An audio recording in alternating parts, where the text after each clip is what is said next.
imbes na ayuda na lang ibigay natin na wala namang datos kung na ito'y naibibigay sa about 25 to 27 million Filipinos, hindi ba maganda ka kung sabihin ko na lahat ng kumukonsumo ng elektrisidad, let's say 200 to 234 kilowatt hours,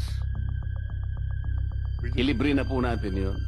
Kaya ko nasabi na mas mabuti pa yata, mas practical, na ibigay na lang natin na parang subsidy sa kanila. Siguradong mapupunta sa kanila, walang corruption, wala pang magpapasikat na politiko na akala mo galing sa kanila.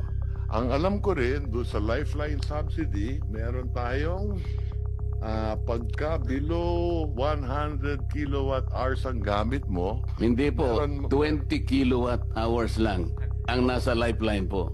Ulitin ko Hindi lang. po 120. Yeah, ulitin ko lang. Pagka 71 to 100 kilowatt hours, may diskwento ng 20%. Pag 0 to 20 kilowatt hours, 100% libre. Pagka 21 to 50, 50%. Pagka 51 to 70 kilowatt hours, 35%.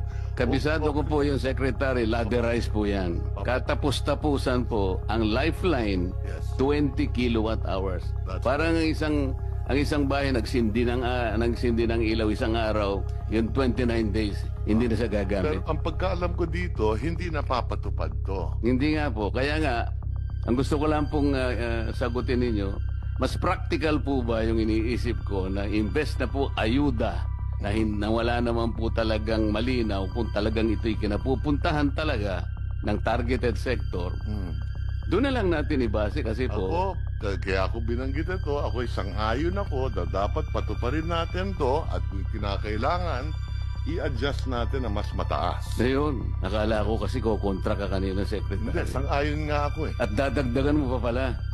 Ayan. At kasi rine-review na rin namin to ngayon. Dahil Salamat po. na hindi napapatupad. Salamat po.